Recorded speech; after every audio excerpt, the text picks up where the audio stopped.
Hey, if you turn the sound on, everything works a whole lot better. Oh, that was brilliant. Isn't it, though? I muted it. No, I've got some kind of an issue, I think. Yeah. I think, because I'm not, unless I've got... Anyhow, I'm Erin. Yeah. I'm Mike. This is Blake over here, who's trying to figure out his issues. Yeah, it's going to take a while, too. Okay, that's fine. Blake's going to figure out his things. This is... Oh, crap. I know what I did. Oh, my gosh. Man. This is quickly turning into a train wreck. It's only because I'm involved. Oh, my gosh. Okay. So anyhow, Mike and I are from, our Wyoming Life. Thank you guys for joining us. Blake is from a YouTube channel called Guy and WY. So if you haven't had a chance to check out his channel, go ahead and do so.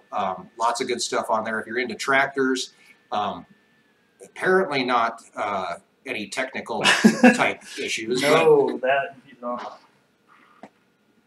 How are you? I don't know what Blake's Not doing. Well. Smile for thumbnail. Yeah, did you reset up the whole thing? Yes. Oh my gosh. Okay. I'm sorry, guys. We're really trying. This is a new thing for us. You know, remember back when we started these live streams and we were pretty much a train wreck. We're gonna be a train wreck again tonight. We're just gonna go for it. Are you good? Are you live streaming now? I'm apparently live streaming now. Okay. So you can watch us both on our Wyoming Life tonight or on Guy and WY. So we're gonna try and be on both channels. So that's what the technical problem is. It's not. I don't know. I'm just gonna go with it. Okay. It's not working. I think it is. Okay. I'm just not convinced that it is, but it doesn't matter. All right. So we've got Blake back on the couch with us. What I wanted to do first off, before I want to turn the sound on. That's always a good idea. Second, I want to make sure that everybody gets introduced here, because there are people here that have no idea who Blake is. I'm guessing now that everybody knows who we are. And if we can figure out if Blake's thing is working, we'll know on that side. I can check on my phone. Oh my gosh, it's like a bunch of drunken monkeys. Blake, why don't you tell our viewers about your channel? Yeah. Okay. If you can. Yeah. All right. Okay. It says you're live. Okay. Yeah. Hey, there we are. Hey, look here. Here we are. Okay. So we are good. All right. So Blake, yeah, tell people about your channel and where you're from and how you got to this point. To this point on YouTube, or to this point? To this point on on the couch. To this point on the couch. Wow. Okay. I've had several people suggest lately that perhaps I sit on the couch and speak to someone. I just didn't realize it would be all of you. No, that would be laying on the couch. Oh, well, whatever. Yeah. Horses are cheaper. Yeah, so long story short, I moved from Tennessee to Wyoming several years ago, and together with a friend of mine, we have started a small ranching operation. We do Black Angus beef and hay. We lease most of our land. We run anywhere from, right now I think we're down to about 80 up to a few hundred head of cattle, just depending on the market and year and exactly what we're doing. So we're a very small operation. We're both first generation ranchers. We have, everything we've had to do, we've had to figure out ourselves. So you'll see us running a lot of older equipment, a lot of stuff that people might look at you and say, why in the world would you even buy something like that? But we do a lot of mechanical repair. Yeah.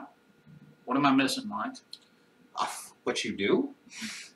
Well, you're 300 miles away from us. Let's start with that. Now, that is fair. It's a big state. It's a big state, but you get this a lot, particularly in rural communities, ag communities, wherever you are. There's not a ranch always right around the corner. Mm-hmm. And sometimes, I have a friend. He's 4.5 hours away, and that's just how it is sometimes. So you say, hey, I'm driving up for a weekend. So yeah, 300. I think we figured it out. It's like 302 miles or something like that. So there was one suggestion that we had a while ago that was didn't somebody say that you should record your trip from your house to Mike's house? Hey, I'm doing that. Not all of it, because again, it's 3.5 hours, and you guys don't want to watch that. I don't want to watch that, and I'm living it. But I got a video coming out here in a few days. You guys need to be there. You need to be subscribed for it. It's going to have actual boring dash cam footage from my drive up Highway 59.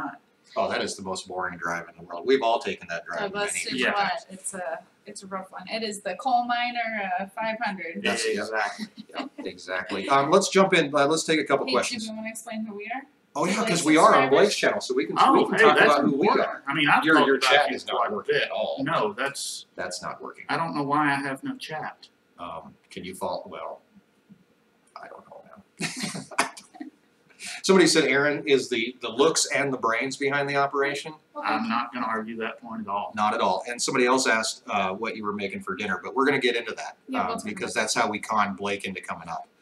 We offered to give him free food. I will do a lot of things for free food. I've heard that about you. Especially when it's the food shoot. I think I read that on a bathroom wall somewhere. Oh, right. Okay. So I'm Mike. This is Erin. We have the YouTube channel, Our Wyoming Life. And 9 years ago, coming up 10 years ago.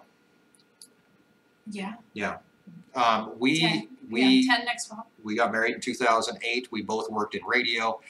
We did our thing there, and we ended up here. And how we did that was we quit our corporate jobs. We came back to work on Erin's stepdad's ranch. His health was getting bad. He needed help. And we decided that that was something that we could definitely try to do. Those first couple of years were a little bit scary and a little bit daunting. And also at the same time, you know, you wanted to quit. I mean, honestly, like I think I wanted to quit many different times. And now we're in a totally different mindset. We've now started a family. We were here for 3 years before we decided that it was safe enough to start a family. And we now have 3 wonderful kids, Mackenzie, Grace, and Lincoln. Mackenzie is turning 7 on Saturdays. She is turning 7. Grace is 5? 4. Grace is 4. I'm having a rough day. Lincoln's 2. And Lincoln is 2. I knew that one. So, yeah, we have our family here on the ranch, and basically we put out videos 3 times a week about ranch life in Wyoming, giving you a chance to come and take a look at it, explore the ranch with us, and escape the everyday. So that's what we do. Question-wise, food. Let's talk about food, because if Erin's here, we're talking about food. So. We haven't had dinner yet tonight. The kids got fed and shipped off to Grammy's house, and we are going to have. I'm going to make my tenderloin fillet recipe. There's a video about it way back. I don't know. Gosh, we made it like in April or May. It's called a rancher steak. So I'm going to prepare tenderloin the way I show you guys in the video. So check that video out when you're done watching the live stream. And we're going to have some baked potatoes and maybe a salad, and I have apple dumplings in the oven. And they're starting to smell good. I can smell Our original plan was to actually feed Blake before we did this, and we realized that's a horrible idea because he'll just leave. So now we just hold him right. I have sent cupcakes to school tomorrow for birthday. Farmer's market is on Saturday, so I spent the afternoon making ice cream. Yeah, so it was a bit of a rushed, busy day. Oh, I had to meet with the NRCS office about doing some planting for pollinators on the ranch. So, busy stuff. It's been crazy busy. Now, I do have to apologize now that we're getting into this and everything's working apparently. Yeah. Hey, you have your chat up. No, I figured out what it did. You can't open it before you start it. Oh, because mine didn't schedule. Oh, gotcha. That makes sense. My apology. I mean, we're going to try to do this for an hour, hour and a half maybe, and we'll see. I mean, there's a ton of questions. We're all going to be going back and forth. It might be a train wreck. We might not get all your questions. We might not get all your questions answered. But here's the thing. You can super chat in here if you would like. That's totally up to you, but you can super chat. That pops up with a big old window that tells us, pay attention to this person because they really want their question answered. So you're more than welcome to do that. Also, after the videos are done, and I'm guessing you're going to do this as well, you're going to put up the replay. Yes. So that people can go back and watch it. And you're more than welcome to comment on there, and we'll try to get in there and answer you there as well. Do you have any good questions coming up that you want to hit? Because we've been totally ignoring you up until now. You have, and it's very rude, but it's okay. It's I will tolerate it for this guy has been drinking my beer all afternoon, too. Yes, so. I have. See, this is the difference in being a young single guy starting a ranch and a married family working on a ranch. I've spent my entire day driving and getting a tattoo. He did get a tattoo. They've actually been doing productive things. Do you want to make cupcakes? Not really. I don't think you want That would be an awesome video. We could have Blake come up and make cupcakes. Hey, if you want to do that, I'll do it. Yeah. I'm on board with that. I You like can't to make cook. it. You can't have the box either. Okay. You got to figure this crap out. Okay. Okay. Actually, we talked about at one point. Somebody had said you should send Erin out to feed, and you stay in and make breakfast, which isn't a bad idea. I can do that. It's all about it. Yeah, I'm I'm there, good. man. If there's food involved, I'm there. You're like a cow, man. You'll just follow me anywhere for a little bit of cake. It's going to be, what, 7 degrees in the morning? You know what I mean? I haven't even looked. It's like 45 right now. If Erin would like to go feed in 7 degrees, I can fry some eggs. I mean, it's not I could that hard. go to the chicken house and get eggs. Right. Somebody It's wants gonna help be- with ice cream, by the way. What, somebody would have? Somebody wants help with ice cream. Oh. Matt wants help with your ice cream recipe. Oh. So you are making ice cream. All right. Yeah. I do. Mike Richardson just asked, you guys talk about your ice cream or whatever. No, do Mike Richardson just asked, what is Blake's channel? It's GUYINWY, Guy in Wyoming. Right. And then let's back up here. It's supposed to be 40 degrees tomorrow, Blake, so you won't freeze tomorrow. Is the wind going to blow 500 miles an hour? I won't freeze regardless. The pipe insulation, by the way, is working great so far to this point. So that was an Do idea. you that want was to say actually, that screen name? Ooh. I was going to go for it, but Payeris. Yeah. Mac. Yeah. Yeah, it's actually working really well, and Blake and I were talking about this earlier. Remind me to get back to my hat too, because Blake and I were talking about this earlier Yes, too. we were. We were It hasn't talking. been cold. What? It hasn't been cold. It hasn't been very cold, but the suggestion for the insulation around the hydrant was actually sent to us by a viewer. And if you send me a suggestion that doesn't cost me anything, I'll try it. I mean, that's the way I look at it. And it didn't cost a thing. I cut the bottom out of an old garbage can and we went for it. So the hat thing, somebody asked why I wear my hat indoors. And Blake can now, because Blake asked me that question almost our very first live stream. Yeah. And you said, why are you wearing your hat? Yeah. I don't wear my hat indoors, but I do wear my hat when we're live streaming just because everybody's so used to seeing me in a hat. And I think that it's it's part of me when I'm out and about. So Yeah. I mean, does that make sense? I don't wear my hat indoors, but Blake and I had to go through this earlier. Yeah. So Mine's over there on the table. We can put exactly. it on. Hi, Marhoof. Hold. That's a $20 super Oh, chat my goodness. on Guy in Wyoming's page. That is awesome, man. Thank you Super very cool. much. And just to say hello, not even to ask a question. Right. Dude, you rocked. We should get a war. No, I'm just Thank kidding. We get a war going. Oh, jeez. All right. I just saw one over here. Angela Bennett on our Wyoming Life said, what made Guy in Wyoming leave Tennessee? What did make you leave Tennessee? Was there like a There was not a one moment where I just said, I've had enough, I'm done. But it's a very long story. I'll condense it down. When I was a kid, my dad did construction, and we traveled all over the U.S. I mean, by the time I was in 3rd grade, I'd been in 8 different public schools. And he worked a lot in the western part of U.S., and I always loved it out here. I always wanted to come back. So as an adult, I kind of looked around and I said, what do I want to do with my life, and where do I want to do it? Initially, I thought I wanted to go to Colorado because when I was a kid, he worked there a lot, and I had really fond memories of Colorado. But in the last 25, 30 years, Colorado has been something I want no part of. If you're from Colorado and you're watching this, I apologize, but if you're watching this, I'm sure you understand. unsubscribe? That's Guy NWY you're mad at, not our Wyoming Life. Just, I don't mind, just let's be clear. We are much further away from Colorado, so we You don't are. deal You with are. the Colorado issues. You're like in northern Colorado. No, Cheyenne really is almost another Yeah, and front-range actually in city. Wyoming, we kind of call Cheyenne northern Colorado Yeah. because there is not much separation as far as traffic goes anymore. By the time you hit, like when we went to Denver last summer, by the time you hit Cheyenne, you might as well be in, Fort Right. Collins. I mean, I'm 10 miles from the state line. You guys are, 20 miles from the Montana state line. So Yeah, we're kind of, We're actually up in northeast Wyoming, Right. so we're closer to South Dakota and Montana, and Blake's way down there, down south. so this place always felt like home. I always wanted to come back. So that's why I'm here. Right. Super cool. I did a lot of moving when I was a kid too, but my dad was a ranch hand, and he was a professional ranch hand. So we moved from ranch to ranch to ranch because eventually my dad would be working somewhere and he would tell the owner what he needed to do and how he needed to do it, and then we would move to a different ranch. So I moved. I was in a different school every year up until 4th or 5th grade. Every year I was in a different school, so I can I did understand not that. do that. I grew up in July. You did. I mean, I moved schools occasionally because we would move, but I grew up in one town, left, came back, left, and came back again. So Exactly. I guess I was supposed to be here. So There's nothing wrong with leaving. I always encourage people. When we had Mitch working here, and Mitch joined the Army and took off, I encourage people to go out and see the world and see something else. I guess you don't even have to see the world. You could see Tennessee. Well, here's my thought. And I do get a lot of crap about this because people from Wyoming are very proud of being from Wyoming. There is a certain state pride there that I have not seen as much from other places. So being a transplant, it is, you're not from here, you don't get it, you're not our people, Where did they get the first clue you're not from here? Probably the accent. Oh, If I had to go out on a limb. But my response to that is, yeah, I am a transplant. I looked around and said, I can go anywhere in the world. Where is the best place for me to go? And for me, it was Wyoming. Is there a reason you chose the southern part of Wyoming? It was easy to get here and easy to find a house and easy for my spouse at the time to find a job. Right.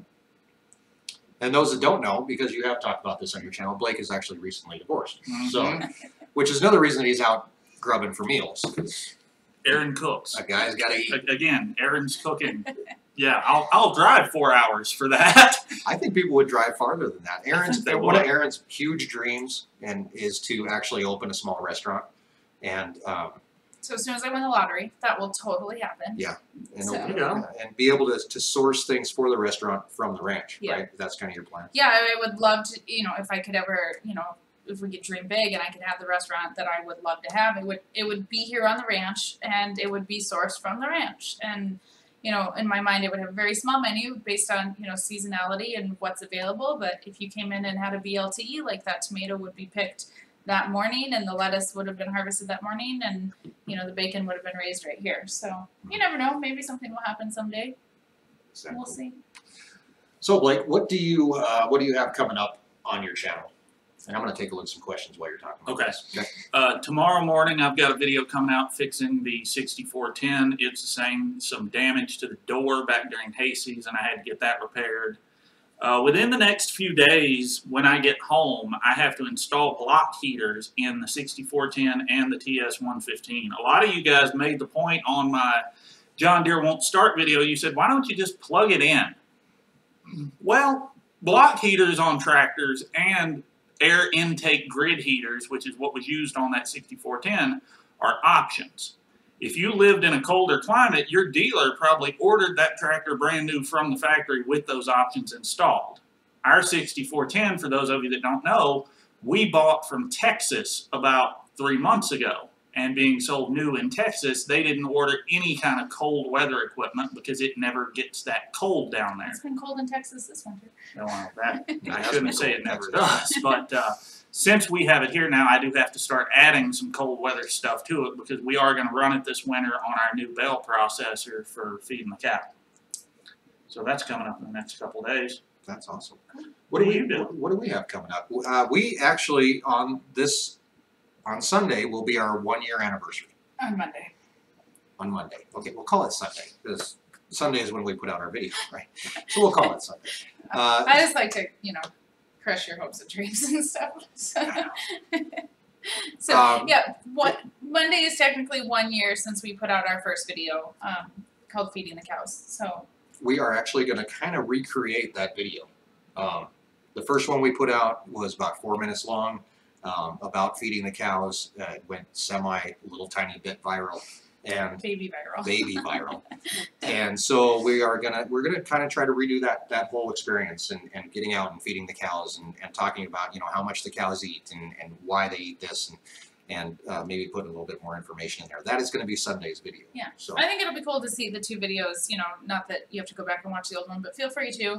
But, our YouTube abilities have greatly improved and our storytelling has improved and showing you guys what we do is a lot different than it was in the beginning. So I think it'd be cool to see the progression and the growth of us as a YouTube channel. So Right. I think it'll be cool. Our actual anniversary is on June 28th, which is smack dab in the middle of haying. And So, our wedding anniversary. Our wedding anniversary. Not our yeah. YouTube Not our anniversary. YouTube anniversary, but and that's always fun too because I come in all greasy and nasty and covered in hay, dust, and then we go out to a restaurant, and that's always fun too. Sometimes I bring you dinner in the field. Sometimes you bring me McDonald's in the field. Yeah. Sometimes I make you dinner and bring it to you. It's hard when you make dinner though, because you ever tried to eat like anything normal in a tractor when you're bouncing around? Yeah. It's not easy. It's not easy to eat anything in a tractor. You get used to it after a while. Oh man, I just throw food in my face and hope I catch some of it. Somebody was asking about, well, what do we do with dead cows? We do have cows that die occasionally. It's semi-rare. It doesn't happen a whole lot. Cows that die in the wintertime, obviously, we can't go dig a hole for them. They end up getting kind of stored in cold weather until we're able to bury them. And that's pretty much what we do. We actually have a neighbor that has a backhoe that does free burials. Probably not in your area. For livestock. Yeah, but he does free burials for Livestock. livestock. Not for family members or things like that, but for livestock, he does. I've got a trailer. I can help him with transport. He's got That's lots an of trailer issue. too, yeah, but yeah. So that's what Omar was very interested in what we do with dead cows. So I thought I'd get that out of the way. Do you have any questions over there that you're just chomping at the bit to answer? I actually did see two that I was pretty excited about, and that's when you saw me a second ago screwing around, scrolling, trying to find one. That Yeah, was he me. mumbles too. By I the do. way, he mumbles all the time. Well, you should understand this being from radio. Dead air is a problem. Dead air is a problem, but mumbling doesn't help It's the a bigger problem. problem. See, I didn't have radio We give you training. we give you a See, static button. I can identify the problem. I just don't know how to fix it. I don't know how to fix it either. man. But no, there were two questions I saw that I was a fan of, and I can't find one of them again. Nice. Well, one of them was because you guys moved to the ranch from a corporate thing. I got into ranching from, being a mechanic. They said, what is the one thing about farming or ranching or whatever that freaked you out the most? Oh, I did see that question. That is a good question. What freaked us out the most? Yeah, well, do you want to answer it first, or you want us to go? I'll let you go first. I can tell you a day that when we first came here, Erin and I were joined at the hip, and we came out every day. We fed together. We didn't have kids. We didn't have kids. We liked obviously. each other. We sat together in the tractor, very close. That's how we ended up with kids. But we were out haying. Remember that first year we were haying, and Erin found a snake. And I think she was like, I know. I don't love the snake aspect of it. Oh, come on. Snakes in the bale are always fun. No. Snakes in the bait. Actually, this is funny, and I have a picture of it somewhere. I should dig it up. A few years ago, we bailed up a rattlesnake, but it only bailed like the back third of him. Oh, jeez. So the front third is out of the bale, doing this number, and he is waving all over the place. And like I'm driving by, every time I come back by him making bales, he was just going nuts. And I'm like, oh, I hope I don't break down right here where I have to get out and deal with something right next to this snake, because he was going insane. Very next day, he was gone. Oh, I'm sure. Because I'm sure a hawk came down and grabbed him or something. But very freaky, just like watching the snake go crazy. So, What freaked you out? what freaked me out? There was a couple incidents with cows. I had a very scary incident in our first year here. I had a friend of mine out who knew way less about cows than I did, and I had him helping me bring the bulls in. Well, we had a different corral system at the time, and nobody went through and made sure all the gates were closed. So we had a bull that got out and was running rampant, and I didn't know it at the time. So I was just kind of strolling along, and all of a sudden I turn around and there is a 2,200-pound bull coming right at me. And I don't think I have ever moved so fast in my entire life. I was up and over a fence, and this bull wanted to eat my lunch, as they say. But that was one of those moments where I was like, I need to get better shoes or something. I gotta move faster than that. Yeah, and I was a little bit ticked that nobody told me the bull was out running around. And we did have a ranch hand at the time, a Mexican fellow named Benjamin, who was working here, and he just laughed. He thought it was the funniest thing in the world, and that probably didn't help at all either. Well, So, I'm to gonna be check myself fair, in the I oven. would have laughed just where are as you much. going? To check my stuff in the oven. Erin has stuff in the oven that she has to check. Dessert. Yeah, I like where that's going. yeah. What did she say she was making for dessert? Some sort of dumpling? Apple dumplings. somethings. Apple somethings? Yeah. Apple turnovers? I don't know. No, my freaky ranch experience. There have been a couple of them, and I guess it depends on how you define what freaked you out the most. We had a trespasser incident one time that I told That was you actually really. about. Did you put that in a video at all? No, I You didn't. did not. Okay. I don't even want to get too Oh, detailed. you want to talk on that. about trespass? I got trespassers. I don't stories, even want. man. I don't want to get into that because everybody has an opinion on how these things should be handled, and Okay, but so if you're in Wyoming, you got to look at it as, and this is what I always tell people: our ranch is our backyard. If you live in town and somebody's screwing around in your backyard, you're going to go out and ask them what the heck they're doing in your backyard. It's that simple. well, what complicated this issue is the trespasser was not at my house. He was not in our field. He was not in a pasture. He was at the rental house that is owned by the ranch and rented by a young lady, and right next to our equipment yard where most of our equipment is parked. So when a young lady calls me panicked at 9:30 at night and says, there's a strange man sitting in my driveway and he's acting weird and I don't know what's going on.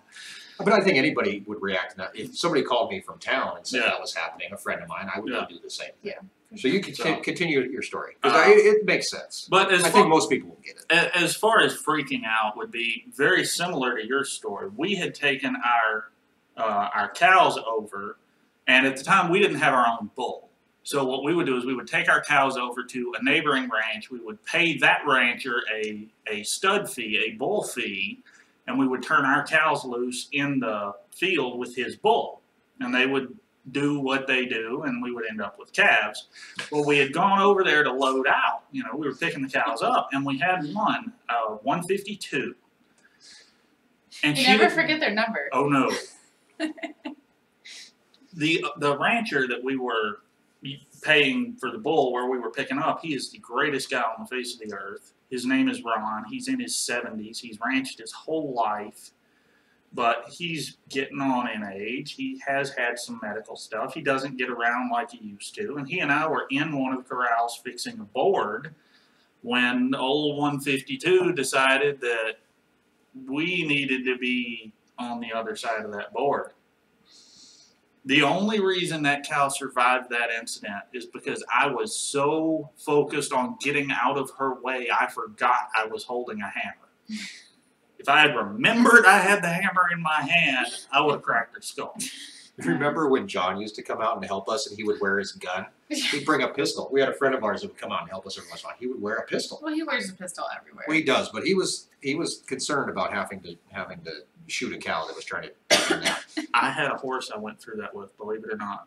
When I was first getting into horses, we ended up with this absolutely worthless rescue horse that was blind in one eye, couldn't see out of the other, didn't like anybody.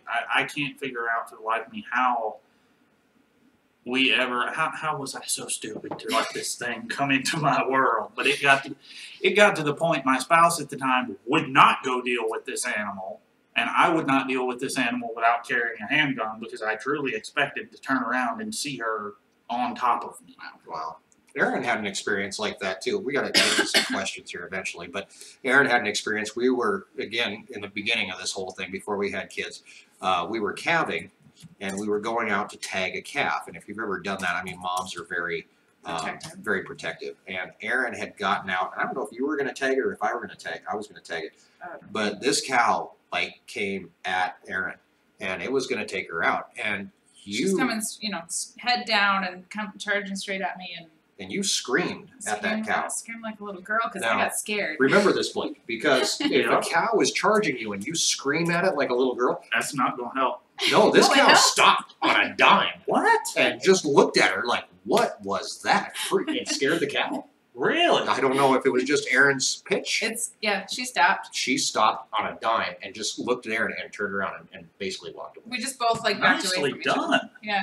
So I would have maybe seriously died or been very seriously injured had she trampled me. Yeah. And she was coming at her. Straight head on right at me. That's actually a very serious problem to the extent that there are actually companies that make attachments that go on a front end loader or on a skid steer to catch the calf. Oh, yeah. And it provides a little fence and a little corral around you to protect you from getting run over by mom when you've got to tag it or vaccinate it. And we just have gotten so much smarter, and the more time you spend with the cows, the more they're used to you and stuff. Like, if I went out, like, I don't go out with the cows every day, they would have issues with me. They're totally fine with Mike, with the exception of a few that are, you know, get super protective during calving, but we've just gotten a lot smarter about how we do it. Right. Nowadays. And the cows get so used, like, you know, I'm out feeding by myself most of the time. Yeah. They get used to one person. Yeah. You bring somebody else with you, now you're making them nervous. Right. So they're very picky and kind of finicky animals. Yeah. So yeah. What about down there for you? And first of all, I want to know what this purple fence rule is that people are talking about. Do you know what that is? I've heard of it in Texas, and you guys correct me in chat if I'm missing something here, because obviously you know more than we do. But in Texas, you can mark no trespassing instead of signs. You can put a purple mark on your fence post every so many feet, I think it is. Oh. I've never heard Instead that. of having to go buy a no trespassing sign, you can just spray it purple. I have never heard of that, but maybe it works. They don't they do a thing for hunting too, where you can do like the red on your fence post for no hunting or something like that? No idea. I think I've kind of heard about that. Blake is like multitasking I here, see by the way. that he's talking in our chat. Wow. I am. Well, it's only because you guys are dominating the entire live. Dude, take it over, man. I'm gonna just kick back here and relax. And then it goes. Hey, Greg working rodeo stock, man. Despite the PBR shirt, that is one thing I have never done. I am not fast enough to be a rodeo hand. No, it's one of those things. If you compare rodeo to actual ranching, it's like comparing NASCAR to somebody driving to work. The way I always look at it is people that they're athletes. Oh, absolutely. You know, it's like No you know, question. if I'm out shooting hoops, I'm not in the NBA. Right. Right. So it's one of those things. Yeah, the skills you see displayed in a rodeo or on a NASCAR track are extremely impressive, and you don't want to take anything away from that. But it really doesn't correlate to what you do every day on a ranch or every day driving to town. Mm-hmm. I mean, how many times have you roped a calf? I mean, half a dozen? Yeah, maybe. And 9 times out of 10, they're standing still. They're not moving. You know, That's because you're doing it wrong. I've only had to do it 9 or 10 times. I don't have to go rope calves every day. That somebody asked that earlier, and I didn't see it. They said, "Mike, do you use any horses? And if not, why not?" I actually don't. We have horses. They're purely recreational. And I can tell you, we weren't raised on a ranch. We weren't, we weren't brought up around it. So anything that we do out here, we have to learn how to do ourselves. And finding time to do that is also another interesting aspect. So we don't have a horse that's used to working around cattle. Our horses are purely recreational, and I would love to be able to take time and go out and learn how to work horses or cows with a horse. But it's we've got 3 kids and we've got a ranch to run, and it's us, Yeah. And so you contrasted that with me. I'll tell you, horses are the only reason to even mess with cows. I don't know. I see a lot of reason to mess with cows, but I mean, it's my thing. It's my world. But there's a question here on Evan Dickens asked, and I want to hit it because it's something I'm going through right now. He said, do y'all brand cattle? And the answer for both of us is yes, we do brand. And in the state of Wyoming, along with several other western states, your brand, you don't just get to draw up whatever you want and slap it on the side of the cow and call it a brand. You actually have to be approved by the state. They tell you what the brand can be, where it can be located on the animal. When you sell the animal, that brand has to be inspected by a brand inspector at the sale barn or wherever you are selling that animal. And it is a legally registered, legally recognized means of marking ownership. And the reason for that stems partly from tradition, but partly because we have a ranching situation out here that you're just not going to have back east. A big ranch out here might cover 500,000 acres, easily. And when you're dealing with that kind of land, cattle get lost, cattle get intermingled with the neighbors. If you're running on government land, there could be 4, 5, 6 different ranches with cattle in a close enough area to mix in with one another. And ear tags get lost, paint marks get rubbed off, and branding, a lot of it is tradition, but a lot of it still has modern day necessity. It's also Exactly. a tracking system too, because at some point the calves leave the ranch and they go elsewhere, and so they enter into the commercial food system, and it's a tracking point back to where it originated from, and that's all kept records of in case there's things like E. coli and salmonella outbreak, and like guarantee if there's something like that happens that it gets traced all the way back to, not that the original owner will have to be involved in that situation or not, but somebody knows on a piece of paper where that cow originated from. Mhm. So that's also a big, huge reason for branding. Exactly. So it's permanent tracking. You know what amazes me sometimes is that people that are watching actually become so invested that they know the numbers of the cows. Somebody asked earlier, and I missed the name, and I should go back and look at it. Chris Rinkin asked how 80 is doing. 80 is the oldest cow on the ranch. 80 has been around since Erin's mom first got together with Gilbert. She'll tell you the whole story. I'm trying to think. 2003. She was born in 2002, 2003. Old cow. She's super old. But Gilbert. Oh wait, maybe she's even older than that. I don't know how old she is. Maybe it was 2000. The first winter, my mom and Gilbert had a relationship for several years, and then Gilbert got sick and he had his first heart attack, and my mom and him started living together, and their relationship became a lot more serious, and my mom was able to quit her job, and she started going with Gilbert every day, and they started feeding cows in the winter. And 80 and some other cows, White Cow, who is no longer with us, they were heifers at the time, and so they were on a separate ranch by themselves, this group of 25 heifers, and it was like the first cow that my mom bonded with. 80 was. She was a really sweet cow. She likes to eat bread. She'll eat from your hand. Bread. Yeah, she loves white bread. Not wheat. And it has to be gluten free. No, she's not. She doesn't care about gluten. I don't even know what gluten is. She'll eat wheat bread To too. buy her at the auction in Fort Collins.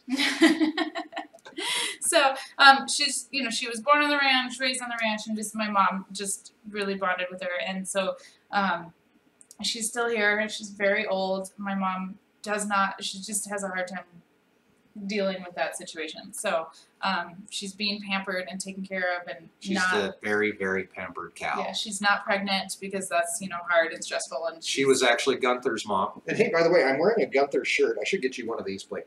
You should. Gunther was our first calf last season, and he was born premature, and he only weighed 40 pounds when he was born. We actually brought him in. We nursed him back to health. We got him back with 80, and she raised him. Is your phone ringing? Is your phone ringing? Really? What were we calling Blake? Come on, guys. Yeah. You wouldn't believe me if I told you. Okay. So Gunther came out. I couldn't tell you how many calves 80 has had. I mean, she has had a ton of calves. She had twins a couple times, which really shocked us. She had twins late in her calving career. Yeah. I mean, that was just a few Calving years career. ago. She had twins, not something we were expected. You can get that Gunter shirt on YouTube on YouTube, on Amazon if you search our Wyoming Life. Right. Yeah, Our we do shirts have a come few up. T-shirts on there. So we're going to get Blake a T-shirt and make him wear it during one of his... I don't have T-shirts. You don't wear T-shirts at all? No, I do. I don't have T-shirts to sell. Did your ex-wife take those too? Not the T-shirts. We heard a funny story about how Blake's ex-wife took the light bulbs out of his house. And my hoodies. Anyway. Yeah. Oh, Sierra got her shirt. Good Oh, call. cool. Thank you. And now you need to send us a picture of you wearing it. That would be helpful. So then we can, So everyone tell Blake that he needs to get shirts for his channel. I do need to get shirts. And if you guys have shirts you would like, comment on this live stream video when it goes up later and tell me what you want, because that's my problem. I don't know what people want me to make. Well, didn't you have a logo or something, don't you? No, that's my other problem. Oh, that's your other. Well, I can help you out with that. I've been a little occupied lately. I saw that you did a video where you're talking about you wanted some help Yeah, getting your no, own I life. do need to do that. I can help you with Somebody told us that they wanted a Gunter shirt, so we. that. Somebody actually just Yeah. commented and said, hey, do you have a Gunther shirt? And I said, well, no, but it'll take me 10 minutes to make one. And we threw it up, and we've sold like 15 of the things already. So, All Thanks, right, guys. couple of things I want to hit on here. First, Ross James says, Blake, what does the PE patch represent? And I think what you're seeing is the angle of the PBR on the sleeve of my shirt there for professional bull riders, which I am not and have never been. Have you ever ridden a bull? I have not. Have you ever bareback rode a horse? Yes, I have. A bucking horse? I don't watch Yes, I rodeo. have. I don't know what it's called. I have had enough bucking horse experience riding? to Is know that what it it's is called? not something I need to be involved in. Is it called bronc riding? Yeah, We should all go to Vegas for PBR finals or whatever they do. What is that called? NFR? Is that NFR? Yeah. it's In in Vegas? And yeah, there we go. In December? Dude, You wanna do you buy the tickets. I'm down to go wherever. I gotta feed you and then I gotta buy tickets? Hey, I will tell you guys the same thing I've said when people say, hey, why don't you get a new truck? Why don't you get a new tractor? Why don't you do this? Why don't you do that? Hey, you send it, I'll do it. Yeah, no doubt. That's And we'll why I say tell thank people, if it's free, man, I'll try it out. There you go. All right, there was a question here earlier that I want you to touch on with me. Bagwell Farms asked, what do you think about registered cattle versus non-registered cattle? Well, I can tell you that our bulls are registered. We buy registered bulls. Okay. Can you even buy unregistered bulls? I mean, I don't guess even if know you went to really your can. neighbor. I mean, yeah, you can buy your neighbor's bull, or you can technically you can raise your own bulls if you really want to. We buy registered bulls. We don't have registered cattle. Honestly, at sale and stuff like that, at least around here, it doesn't seem to make a whole lot of difference. That's pretty much exactly what I was going to say. Ton of record keeping There is a involved in the ridiculous registered amount, herd. Like you need to know when they were exposed to a bull, who that bull was exposed to, what that bull was, how many days were they together, what field were they in. It's crazy. The stuff that you have to go into to continue that registration process. So, yeah, it's a lot of work. Yeah. And can you only expose them to one bull at a time? Right. Yeah. If you're going to track any type of registered animal, you have to know who that. And a lot of people AI. You gotta know who the daddy is. You got to know the daddy. Yeah. So if you AI'd, it would be somewhat easier situation. It would be, but again, we're not. People have asked us why we don't AI, and we're not set up for it. I mean, that's when we came here. We were very much. This is what we were given. And you make the best with what you're given. I think this goes in life, no matter what you do. You take what you're given and you make the best of it, and you can improve as you go, and you can make changes. Just like next year we're talking about doing something different with weaning. We're going to try to do a few different things, but you adapt, you overcome, but you always have to start with what you're given. And that's one of the things people talk about a lot. They say, well, you can't get into farming or ranching or whatever if you don't have a family history of it. You can't do it first generation. You can't start unless somebody leaves you all this stuff. Even if you walk into 5,000 acres of family land and 100 head of cattle, and if somebody gives you all this stuff turnkey, that's only going to buy you a year or two if you don't get real smart real fast. It's super hard and to figure out just like you were starting from a first generation perspective. I've seen a lot of people inherit ranches And lose it. They're gone. Yep. Yeah, and you're exactly right. 1 or 2 years if you Yep. don't know how to handle it, and you're done. Yeah, exactly. There was a good question back there for Erin from Ryan at Humphrey Family Holsteins. What's the best veggies to put in the ground at the end of winter, beginning of spring for an outdoor raised bed? We don't do a whole lot of raised beds. But Yeah, I don't do any raised beds. Depends what zone you're in, and I don't remember off the top of my head what zone you're in. So it's gonna, here, it's really the only thing we can plant in the fall outside would be garlic. You can do garlic in the fall. We're zone 4. You could do, I've had scallions over winter that they were somewhat established, and then they overwintered with some straw on them outside. If you're in a warmer climate, you could plant pretty much, I think, any root vegetables, but that's not really my area of expertise because we just, my winter gardening that's happening is in the high tunnel, and so that's a different situation. So I don't do any outdoor planting. what is the first thing that you plant outside? Potatoes and onions, May There you go. 10th. Yeah. That's what So- that's the first thing that I can get in the ground is potatoes and onions on May 10th. Blake, you gonna do any gardening this year? Nope. Come on, man. Erin will help you out. I would love to garden. I really would. I just don't have the location for it, and I don't have the time to do it. That's a big thing. And It does take time. Yeah, for sure. right. Being from down south, I just saw a question come back about silage.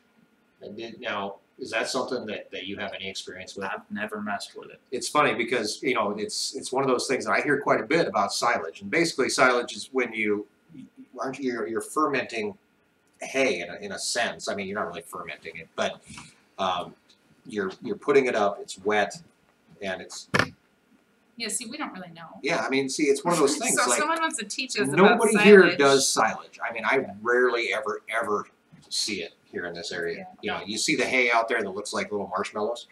Oh yeah, the marshmallow bales? Yeah, the marshmallow bales. That's silage. Do you guys have any of that down in Cheyenne? No. Nope. Yeah, so, you know, someone can teach us about silage. But yeah, we don't ever feed it. Yeah. No one does. Exactly. So Here's another question that I can bounce back to Blake here while he's over there typing. But I saw something back in here about Daryl Dodd, One Ride in Vegas. You ever heard of Daryl Dodd? I have not. I have heard One Ride in Vegas by Chris Ledoux. I don't follow rodeo. The song, music. that's what they said. Chris Ledoux? No, I know who Chris is, Right, yeah. but Chris Ledoux, actually, if you haven't heard of Chris Ledoux, you should check him out. Chris Ledoux ranched less than an hour from here. And a phenomenal country singer. He died in 2005. Passed away from pancreatic cancer, I do believe. and not just phenomenal singer, phenomenal person overall. Very I true. mean, all around cowboy in the 60s, rodeoed his whole career. I've said it before, but if Chris Ledoux and Jesus Christ both physically arrived in Wyoming at the same time, I would not place any bets on who would draw the larger crowd. Might be Chris Ledoux. I mean, yeah, I remember. I remember meeting Chris a few times, and I actually talked to his son Ned here not too long ago. I have listened to a lot of Ned's music, but I haven't met him. No, he's a nice guy. I'd love to. He was down in Casper for New Year's Eve, if I remember right. And he's doing a lot of. And I didn't go down to it because No, you didn't. he invited me down, and I didn't make it. But yeah, so anyway, so the Daryl Dodd thing was a bust. But yeah, so you got any more questions that anybody? I'm kind of sitting here in the middle. I'm kind of just like moderating this whole thing. I'm passing. I got over here on mine. Sutphen Farm says any 8N videos coming soon, and I've been hearing about this a lot. For you guys on our Wyoming Life channel that may not know, I have a 1948 8N that my family purchased when I was 14 years old. I recently hauled it back out here from Tennessee, and I'm going to start restoring it. I think you should throw the word tractor in there. Yeah. It is a 1948 Ford 8N tractor. There you That's go. very important, thank you, because a lot of people don't realize an 8N is a tractor. But yes, I have one. No, I haven't done anything with it. You guys have been hounding me about it. You're right to be hounding me about it because I do need to get it going. But kind of where I'm at with it right now is even if I got it in the garage tomorrow, I just don't have the time this time of year to split that tractor in half and start a complete restoration from scratch. So there's no use in me filling up half my garage with something that I'm just going to have to walk around for another Oh, come on. it 2 would or be 3 fun. months. I just got my garage emptied out. I'm kind of just enjoying being able to work on the pickup out of the weather for a little while. Here's a question. What's your favorite golf course? What? That's a question. I think that's a question for you. We don't golf. No, Like, do you I golf? do you I've golf. never golfed. I have golfed before in my life, and if they didn't have that little cart that ran around with beer, I don't think I would have been there half as long as I was. So, and honestly, I don't remember anything past about hole number 7. So, Well, yeah. what part of Tennessee are you from, Blake? I was born in Jackson, Tennessee, which is in the western kind of third. Jackson's a little bit east of Memphis. And then for my adult life, I lived just northeast of Nashville in a little town called Gallatin. How little town? Well, you're saying little town. Little by Tennessee standards. It was probably 30, I don't know what to guess, maybe 60,000 people. Is it just like a suburb of Nashville kind of thing? Pretty much all of Middle Tennessee is a suburb of Nashville right Gotcha. now. Gotcha. I mean, I could leave my house, and if I took the right roads and did everything just right, I could leave my house and drive for 2 hours solid and never be outside of a town.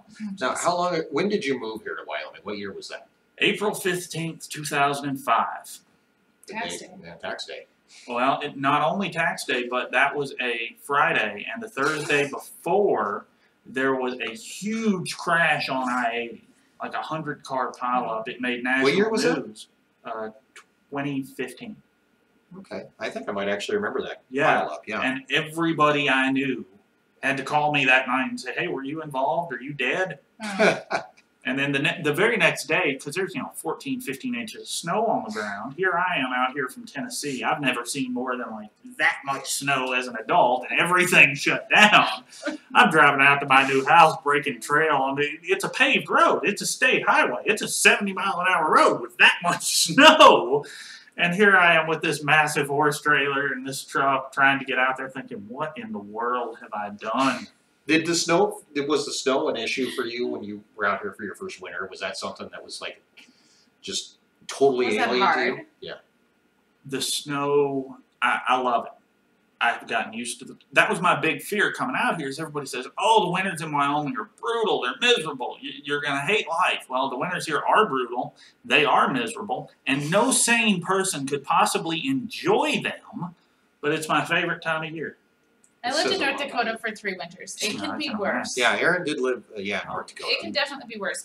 I think the great thing about winter here in Wyoming is it was 45 degrees today, so we get these swings in temperature. But like in 2 days, the forecast isn't going to do this, but it could be 15 below in 2 days. Like we can have huge, crazy 70-degree temperature changes in just a matter of hours. But it does warm up, snow melts, the sun shines, even when it's cold out. So. It could be worse. Yep. Well, and that's funny talking about the snow too. The snow kind of set my life in motion the way it is. Because here I am, the first day, I'm moving into my house. All my stuff is in a horse trailer. So I'm, out there in the snow, in the cold, packing things out of the horse trailer into the garage. Trailer, garage, so on and so forth. When I look up and I see in this 14 inches of snow, a school bus slid off the road in my yard. Which, to me, being from Tennessee, I mean, Metro Nashville closed school 1 year because they called for 2 inches of snow. Here's 14 inches, and there are buses going up and down the road and getting stuck. Yeah, they don't quit here. So the bus slides off in my yard. I dropped the trailer off the pickup. I went down there with the pickups, got to try to do something. Sure. And about the time I get there, I see this gray pickup with this really nice snowplow on it coming down the road from... the next door neighbor's house, which is 1/8 of a mile away. And that was Brandon, the guy that I would become friends with and get into this ranching partnership with. And the snow and a stuck school bus is what set all that in motion. So when you first moved here, your plan wasn't to ranch. You bought what, 40 acres or something like that?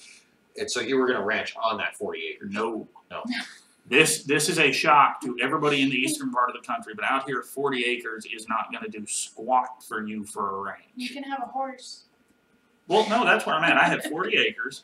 I have 3 horses, and I really can't put much more livestock on that ground. There's just not the grass to support it. There's not the water to support it if I wanted to grow the grass. Yeah.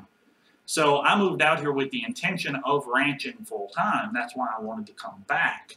But buying the house in Cheyenne, buying that property was just a kind of a foot in the door. Let's make this 1,500-mile jump, learn the state, learn the area. The spouse can get a job in town. I can get a job in town temporarily until we kind of get this thing growing. Then we can, branch out and go somewhere that we can actually ranch. Right. Because where I am, we're losing ground left and right. It's been, just earlier this year, a 14,000-acre ranch got sold to a land developer literally across the street from my house. Wow. What's that? If you even go back a few years on the ranch that we're on now, this ranch was double the size. Yeah. And you know it coming out here. There's a subdivision over here. Yeah. There's a subdivision over there. In fact, for a mile, well, not quite a mile, probably a half a mile back, there's 3 sides of the ranch that are basically covered by subdivisions. Yeah. And those are definitely moving in. And I think that, it's hard for ranchers when they, somebody's coming along and they'll buy 5-acre lots here in Wyoming for $100,000. Yeah. And that's no water, no power. That's just land. Yeah. And it's one of those things that you say, well, here I am working my butt off every single day, and somebody's willing to give me this much money for my land, and it's hard to say no to. It's got to be hard to do, And honestly, for us, like as we move forward, our biggest goal with anything is to be able to have something to pass on to the kids. Yeah, for sure. And be able to continue that, whether or not they want a ranch or not. The ranch will be here. We hope. We hope. And that's our biggest hope in the entire world. If somebody came along and said, I'll give you, $2,000 an acre or $5,000 an acre, you can't be stupid. Right. But I can guarantee you, we would take that money and go buy a ranch somewhere else. Right. And that's the rancher mentality, and that's the mentality of anybody that really wants to get into this life. I think it takes you kind of did the same thing we did in a different way. You packed up your entire life and moved from Tennessee all the way here and on a wing and a prayer.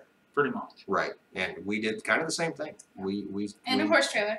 We And a moved in stock a horse trailer. trailer. We moved in a stock trailer. Yeah. Yeah. So that's make sure you clean it first. But I mean, come on, it's just recycled grass. It will dry and wipe off. it will dry and wipe off. But you had a wife. You know how it is.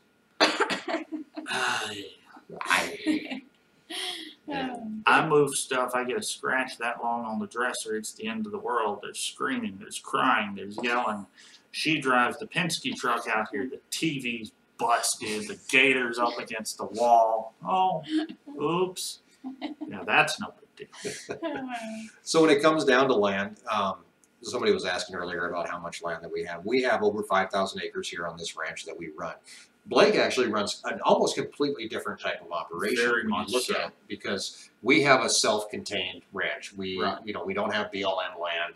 Right. We're here, we're doing our thing. But you have a different situation that you have to deal with. Yes, our situation, quite honestly, is not sustainable. We are getting pushed out. And part of that is because we can't afford to buy land.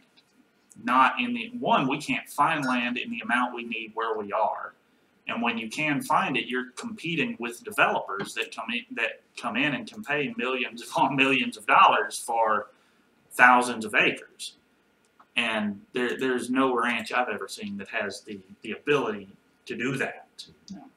But our operation, all of our hay ground is residential in one way or another. Like some of the comments here on both channels have been talking about, 15-acre residential lots up to like 40-acre residential lots. And in our situation, a lot of people will buy those lots and move out of town because they want a little space, they want a little privacy. They might want to have a horse for the kids or something, but they don't want that maintenance. And they don't want to go buy a tractor or buy this or buy that to take care of it. So we can come in and say, hey, we'll hay it for free, or we'll hay it and pay you a portion, just depending on the exact situation with the exact landowner. But a lot of our hay ground is residential, basically big yards. A lot of it. You're the lawnmower man. Well, really, we are. We're mowing your 40-acre lawn Right. once a year. Yeah. And a lot of our other ground is pre-development. It's owned by a developer. It's going into a subdivision, but it's not there yet. Mm-hmm. So we picked up 100 acres this year from a new developer that just needed somebody to cut it and take care of it. But we do that. We have three small properties, and I say small in the Wyoming sense. We have 3 properties that are between 40 and 60 acres, and that's where we run our cattle in the winter. One of them we have set up right outside of Hawk Springs, Wyoming, is basically a small feedlot operation, is where you bring the cows in. They really don't graze, but you're feeding them hay every day in a feed bunk or on the ground or however you're feeding it, but that's our cattle situation in the winter. In the summer, we move them to 1,200 acres of leased ground. And that is one of the advantages you have if you come from a agricultural family, is you may have some land already out there, even if you don't own it. Even if your family has just been leasing a piece of ground for 2 or 3 generations, finding a new lease can be extremely difficult and extremely expensive. Yeah. Because like they always say, land is the one thing they're not making any more of. Very true. Yeah, and as somebody was asking about, is Wyoming strict on the acres per cow? I wish there was an acres per cow law in Wyoming. And yeah, nobody enforces it. I don't even know if there is one. Yeah, I don't even know if you're right. You know what I there might wish not there be. was a horses per acre. You guys run into this in Cheyenne, where somebody has 5 acres and they've got 10 horses living on this 5 acres. And they don't Do you feed see them. this? We see it up here, and it's crazy. I don't And see. I mean, I can You understand can do it if you feed, and if that's you feed, yeah, but and- you still don't have room. Well, it can be done properly. you can set up the right facilities, the right training environment.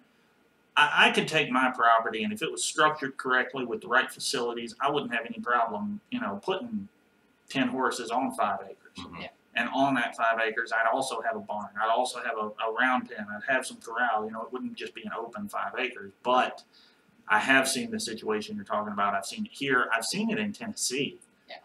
And honestly, I think it's worse down south because people don't realize they see this grass growing so much. Out here, at least once it gets grazed down, it's grazed down. It's done. It's not coming back. Yeah.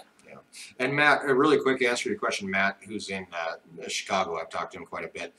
Developers pushing you out? I wouldn't say developers are pushing you out. I think they're giving you an offer that's too good to be true. I mean, that's what they're doing. I mean, I don't feel pressure. Yeah, I mean, there's no developer like approaching our the ranch and saying, we want to buy you out. Not to say that couldn't happen someday, but yes, if they did come in, they would offer us way more than what you could sell it as an agricultural property. And you just have to go find another ranch. I mean, and that's as you guys lose leases and stuff, you just have to find something else, right? I mean, And that's the kind of the wall we're running into is around Cheyenne. Everything is developing remarkably quickly. Mm-hmm. You're gonna have to leave the big city. I'm ready. You're ready. Cheyenne is the biggest city, right? It goes back and forth with Casper. Okay. The population between the two, depending on the oil field industry, is usually within just a couple thousand. Yeah. That's crazy. But And it's we're close to Gillette, and Cheyenne is like double the size. yeah, Really quick, while we're here in the middle of things, and before we're done, I really want to encourage everybody that is watching on our Wyoming Life who has not subscribed to Blake, head over, subscribe to Guy in Wyoming. you really should. It's important. It matters. It does matter. I mean, Erin came up with this thing. Oh, we need to do our announcement. We do need to do our announcement. First, I want to talk about Erin's new saying. Okay. The cows need you, and Blake That's needs true. you. And Oh, you wait know, a minute. I'm not calling you a cow. I just got to be sure here. I've been called a lot worse lately. lately. Well, in the last few weeks. Here recently. I mean, it really does come down to. I mean, agriculture is important. No matter who's doing it or how they're doing it. Obviously, Blake and I run very different operations, but we can also learn from each other. And I think that it doesn't matter who you are; you can learn from Exactly. anybody. And I appreciate having Blake here, and I do appreciate you coming up and spending your 4 hours in the how many hours in the car? Truck? About 4. Pickup? Some people yell at you if you call it a truck. It gets me down the road. Call Yeah. it whatever you want. And the wind was bucking you the I'm whole gonna way. Oh. grab my sheet. Erin's got to check her cheese. So Check also my on cheese. our check her cheese. For our giveaway. Oh, she's getting her sheet for the giveaway. Thank you, Mike. What? Not you, Mike. Mike Richards. Oh, Sorry. thank you, Mike. We've got this week. We actually hit 10,000 subscribers. Blake did it a couple weeks ago. We got to be nipping right at his heels, and so we decided we were going to do it too. And we decided to do a giveaway on Facebook. And if you're not following us on Facebook, look us up, Our Wyoming Life on Facebook. We post a lot of stuff on there that you can't find anywhere else, along with giveaways. And this week we wanted to hit that 10,000 point, which we hit Tuesday night about 9 p.m. We were actually sitting at the computer watching the ticker go up, along with a couple subscribers who were right there with us, which was very cool. So we hit 10,000 subscribers. We decided to do this giveaway, obviously, before we hit 10,000. The giveaway included, what, a couple T-shirts, Stickers. a couple stickers, and some of Erin's homemade jam, including, what did we have in there? You There's remember? a blueberry, a cherry. I don't remember what else. And a jar of apple pie filling, so you can make homemade apple pie. Basically, all you had to do was interact with our video or our post there to enter into the drawing. And Erin has and Blake did the drawing earlier today. So who won the whole shebang? Vernon Gibson is our winner. So He need not be present to win. So we'll contact Vernon and let him know that we appreciate everybody really. yeah, thank you guys for helping us to get to 10,000. If you were the first subscriber, some of you guys have been with us since January, and helping us get to 10,000 is great. Thank you to our Facebook community, because it did help our numbers make it. We would have got there, but we got there faster, and that's always nice to watch the numbers go up faster. So Congratulations to Vernon Gibson. We'll all send you a message on Facebook and get your info. Speaking of Facebook, you don't have a Facebook page. I don't. Maybe we should do that before you leave.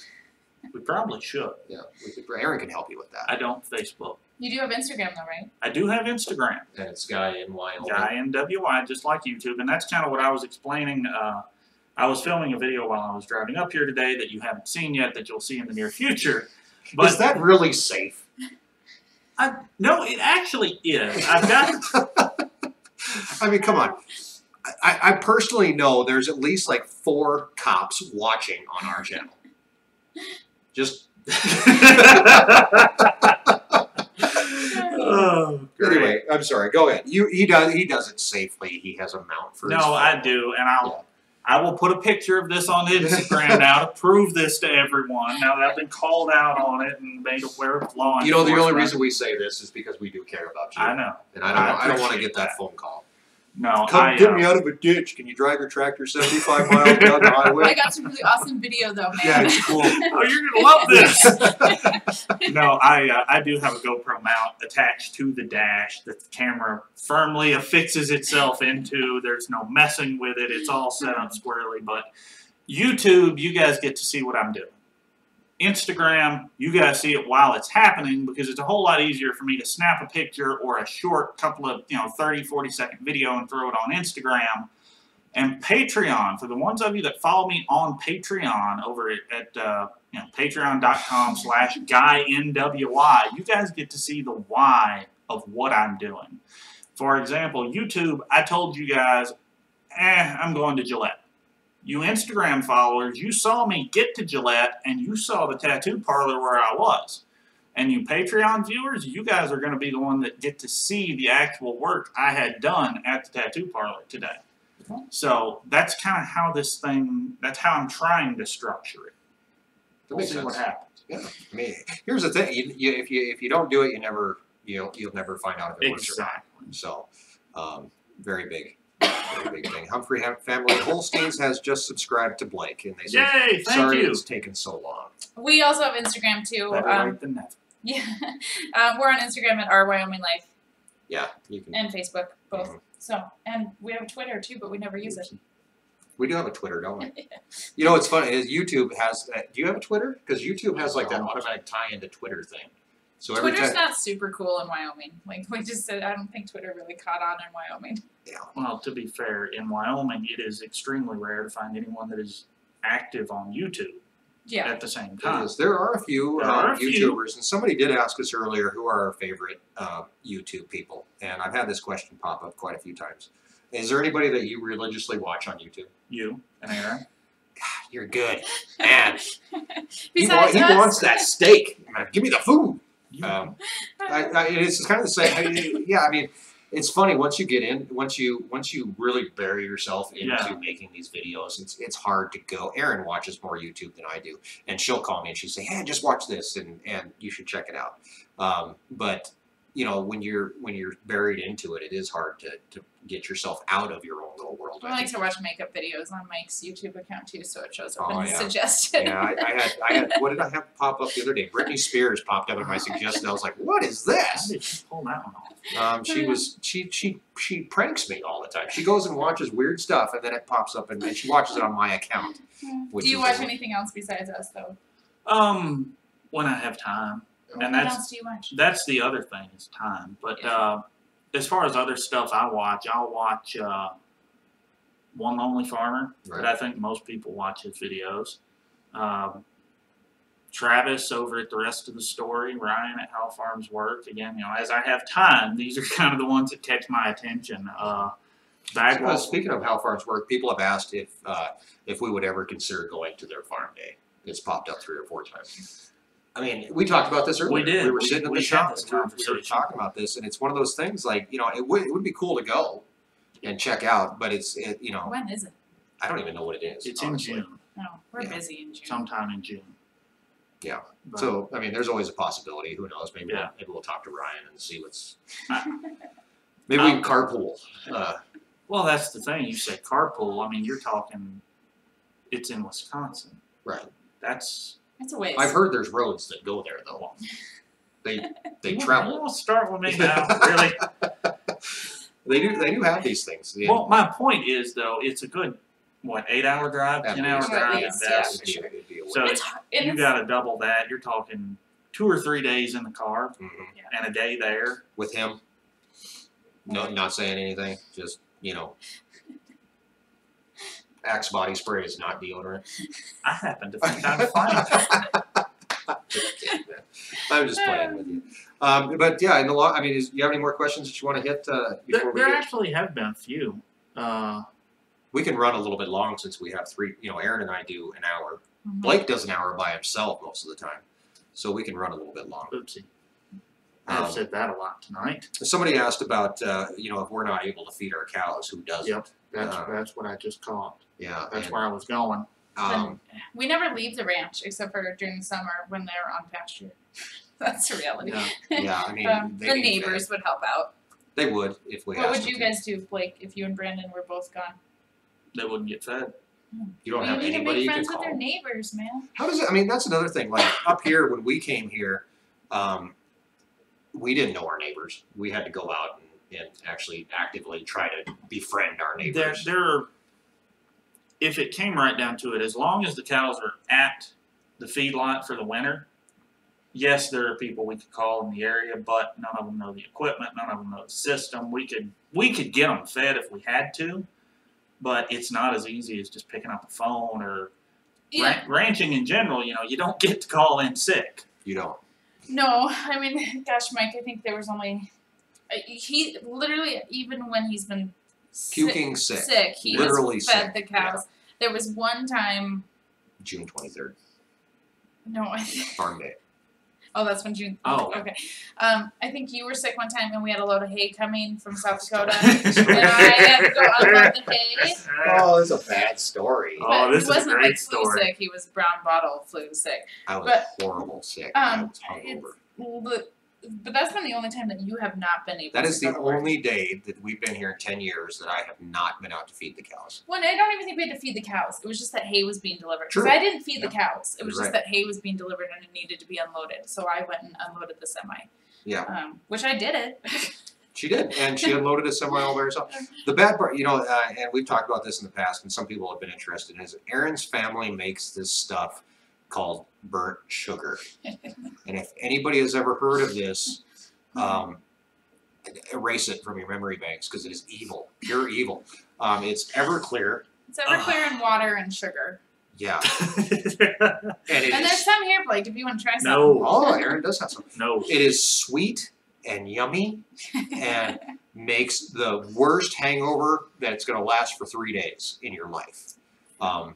And yeah, that was the day that I woke up that morning and I said, nope, I can't do it. There's no physical way that I can climb into a tree. There is no physical way I can climb out of bed. I think I might have slept on the bathroom floor that night. But this is probably way too much information. But yeah, that's evil, evil stuff. So yeah, it's So, crazy. yeah, I mean, there's just no sick days, and so that's how we have had to be out of town when Gilbert was sick. We were in Casper, and it was calving time, and we had neighbors that did come and feed, but we also drove back and forth. I mean, that's That was rough too. So I guess like if you really get in a bind, I guess you can call us. We can come down and feed if we had to. It's only 4 hours. It is only. I mean, come on, that's just a day to go feed. Actually, when we first came to the ranch, there was 3 different ranches, and if we had to, the furthest ranch that was from here was 30 miles. Yeah. And if we had to feed, you had to drive 30 miles Yeah. to go feed and then come back. So it does happen. So let's hit some questions really quick, guys, before we. And then we do need to get kids home. Yeah, before we wrap up and get kids to bed and all that kind of good stuff, and get Blake to bed. What do you do when a cow falls down? Have you guys ever ran into a situation with ice? Yeah. It's horrible. Was it last winter? Last year, we had a cow that went down, and this might sound familiar. We had a cow that went down. She couldn't get back up. They make a sling that you can put around cows. I don't have one. I have a bobcat. So I actually went out and picked her up with the forks of the bobcat, got her back on her feet. The problem was that when she laid back down, she couldn't get back up again. You are telling the exact story of the heifer we lost this year. Wow. She was calving. She went down. We used the Ford 8210 and a couple of slings, not the purpose-made ones, but you know, we made up some slings, straps with or some something. straps, and got her up, and just couldn't. Tried for 3 days and just couldn't save her. Yeah. Yeah, it's you know, anytime you, and this is where you know, when people criticize and say that we don't have empathy for our animals, that's so untrue. I honestly want to tell those people I have more empathy for my animals than you have for me. Yeah, for sure. 100 times. You know, we talked about 80 earlier and how hard that is to deal with for your mom. Yeah. There's those situations where it is simply heartbreaking. We lost number 1, our first cow this spring, or was it spring? Yeah. Yeah, Calving. early summer. Calving. Hard situation, and you've been through the same thing, I'm sure. Well, you know, these cows, when you think about it, they're big dogs. They're not pets, but they're very much part of your family. Your animals are not just your product, but they're your coworkers. Very true. Yeah. I mean, your tractor is a wrench. Your tractor is a tool. You're going to go use it, and if you beat on it, whatever. Mm-hmm. But these animals really are your coworkers. So if you work in an office and you go up to the people you deal with every day and yell at them and scream at them and slap at them, you know, you're going to have a really bad time when you go into work. And treating your livestock that way is no different. Mm-hmm. And that is a big secret that I'm going to reveal right now here on this joint live stream with Mike.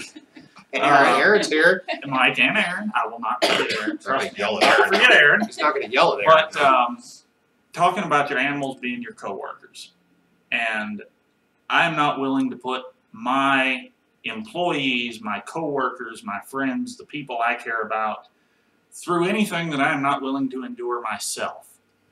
And a lot of people criticize branding. We talked about that a little earlier in this live stream. You guys can go back and watch that if you're watching this at a later date. But I have applied for my own personal Wyoming brand. And once that gets approved by the state, because I'm not willing to make my coworkers do anything I won't do, I'm going to be having that brand applied to my body. Are you really? I am. You're going to are you going to brand it? I don't know if I'm going to have it hot branded or if it's going to be tattooed. I'm still working out the details of that. You're crazy. I've got a tattoo artist that'll do it no problem. Like branding. Like literally hot iron branding. They do it. I'm not saying I'm going Stop to by here and I'll give you some antibiotics before you go. You just led into something. Give me like half a second because I'm going there. But yeah, I'm having it applied. Whether it is a tattoo or whether it is a hot brand is yet to be determined, but I'm getting it because it's mine. Where's your brand location? If it gets approved, right hip cow. You're going to get a brand on your ass? Nope, right shoulder blade. Okay. But talking about going to antibiotics and stuff, and then earlier working when you're sick, working through pain. 2 years ago, we were gathering cattle off our lease. We had a 1,200-acre property lease that our cows were on. We had to go get them all up, get them all together, and we were using the horses.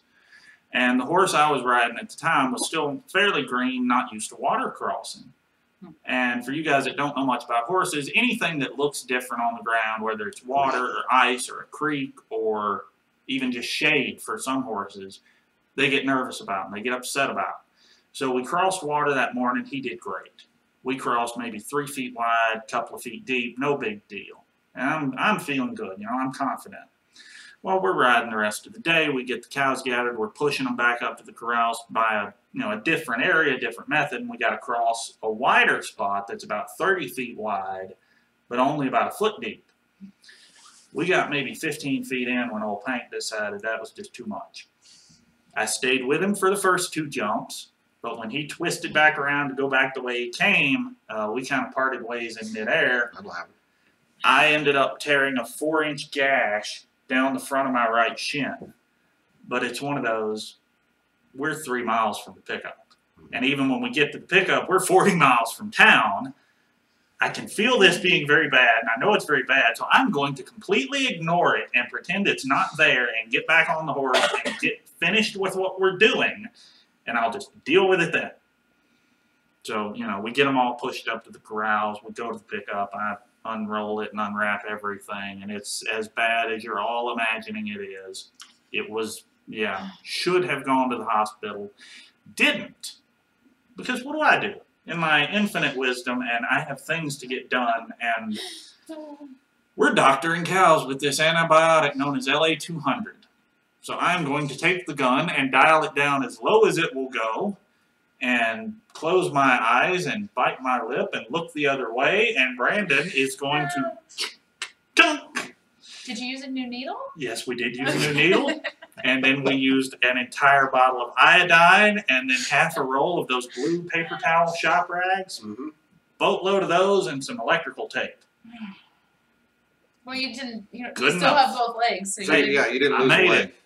Yeah, I have a story kind of like that where remember when I was chucking wood, and I was tearing down a corral or something. I'm chucking wood, and one of the boards came back Oh, jeez. and had a nail in it. Ooh. And caught me right here. Well, you can still see the scar. You probably can't see it, but the scar runs all the way up along this way. So I kept on going. I kept on chucking wood. Blood's just running out, but it's just one of those things that need to be done. The UPS driver, Marvin, shows up, and he pulls up to me. He sees me working, so he brings the package over to me. And he walks out, and his eyes get about this big around, and he's like, "Man, you need to go to the hospital." Yeah. And he's like, "You are bleeding like a stuck pig." And I didn't go to the hospital. I called Erin. And he called me. Can you get me some Band-Aids? I cut my arm. Okay, yeah, sure. I'm gonna I'll get you some Band-Aids. Can you get me some big Band-Aids? Some big ones, yeah. You did go get a tetanus shot. I went and got a tetanus shot after that, and then the nurse proceeded to yell at me for 10 minutes about how I should have went to the hospital and got stitches. But yeah, it's just that's the way it works. We're running a little long, guys, so let's get ready to wrap things up. There was one great question that I think is a great way to wrap it up, and that is, what is the one thing that you love about ranching? Freedom. Yeah. I get to do what I want to do when I want to do it. And, I mean, there are responsibilities, there are things you have to accomplish, but at the end of the day, I am directly providing for myself and my family and the people around me with something tangible that I can see. Mm-hmm. Yeah. I think that definitely, I mean, that pretty much stands true for anybody who's in the industry, who deals with it day to day. It's very much, it's a tangible experience. Yep. You know, you're every day you go out and you deal with what you're dealing with, and it's all right there in front of you. Yeah, I mean, the bottom line is every rancher, every farmer, everything we do, even how menial or small it is, it's to put food on people's plates. Exactly. And everybody eats. It's a universal language, and everybody needs to have farmers and ranchers so that we can continue our existence. So I think freedom and all those things are And a great part about the ranch. Exactly. And I really want to thank everybody who's came out and joined us tonight, because by doing that, you're actually showing an interest that I'm going to say, 98% of the population. So 1% of the population, Blake, actually claims agriculture as an occupation. I'm honestly a little surprised it's that high. When you don't. So 1% actually claims agriculture as an occupation. You guys obviously care. And that makes you, we're building that percentage as we go. And that's the whole purpose behind doing any of this. Yep. People ask us why you're doing it. And of course, there's an underlying message behind everything. And it's all about bringing you guys closer to us and us closer to you. Because I do think that there's also that disconnection between producers and consumers. Yep. It's just as much our fault as it is anybody else's. No, that's fair, because, I mean, at least in our situation, at the end of the year, we load our calves up, they go to the sale barn, we don't see them anymore. Mm-hmm. Yeah. Now they're in your hands. Right. Yeah. Kind of thing. So I really do appreciate everybody coming out. Is there any other questions you wanted to hit really quick before we're done? I think we've probably covered. Again, if we didn't get your question, so much. we really do apologize. There's 3 of us here. There's questions coming in from 2 different channels. We are doing a dual live stream tonight. Yeah. If you didn't get a chance to get over to Guy in Wyoming's channel, subscribe, check it out. Check it out, then subscribe, or subscribe and then check it out. Which way would you prefer? Either way, whatever you like. Make sure you hit that bell button so you get all the notifications, and also Facebook, Instagram. You can search for us all there as well.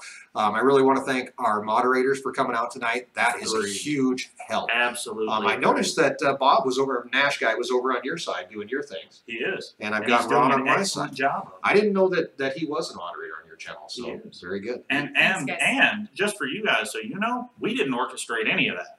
No, this They is what it's. set that up themselves. They took care of everything. Yeah. I mean, I typically when I do a live stream, I have to kind of watch and do this and do that and try to be on the computer. Ron and Bob have handled everything magnificently Yes. tonight. Thank you guys. And very much thank you. And this is not a paid position. I'd like to add. They come out and they do it out of the kindness of their hearts, and we really do appreciate it, guys. So, in closing, anything you want to add? Next video comes out. You guys are tired of hearing me say this, but if you haven't subscribed to go to Our Wyoming Life, go do it now. Don't do it for me. Don't do it for them. Do it for yourself because they're doing some really good stuff. When's your next video, Blake? Tomorrow morning. And about Tomorrow morning, you will see me repairing the door on the 6410. which broke like back in. You guys haven't fixed it up until it broke like 6 months ago, didn't it? Whatever, you have stuff that's been broken for We've 6 got months, stuff so that's don't been judge. broken for many There's months. stuff that's been broken longer than that around here, I'm sure. Oh gosh. For sure. Yeah, there's So- stuff that we break just so we know Blake has something to do when he comes up. Thanks. We have new videos every Sunday, Tuesday, and Thursday over on Our Wyoming Life. Yep, Sunday we do our main ranch video. It differs from week to week. I mean, we try to hit topics that agricultural producers are encountering. Also topics that consumers are dealing with as well. We had a great video a couple weeks ago about grain-fed versus grass-fed beef and the difference between those two. We also have videos coming out from Erin. If you like ranch-style cooking, I tell you, you've got to check this out. There's some great videos back there that you can check out as well about cooking a steak, which Erin's going to do tonight. Yeah, if we get done. Right. If we get done. We can finish right now. And we also have a video coming out on Tuesday called the Project List. And that list we tackle every single week, and it's the ever-growing list of the ranch that's never going to end. But we try our damnedest to get it down. So, again, thank you to our moderators, and thanks to everybody that came out for tonight. And that's pretty much it. We will see you next time. Good night, guys. All right. No, wait, I gotta go do this up there. Blake has to go do that over there. We're going to do it right here. We're going to click. Bye.